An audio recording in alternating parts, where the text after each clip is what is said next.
昨天上午7点26分左右，苏州燃气集团下属液化气经销分公司衡山储罐厂办公楼的1楼食堂厨房发生了爆炸，导致3层办公楼坍塌，20人被埋。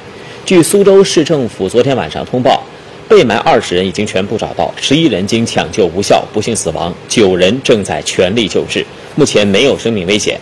初步判定事故由燃气泄漏引发。由于事发时正是员工上班前更换工作服的时间，造成了比较大的人员伤亡。目前，苏州市已经展开了对死伤者家属的安抚和善后工作。江苏省政府正在进一步调查事故的原因。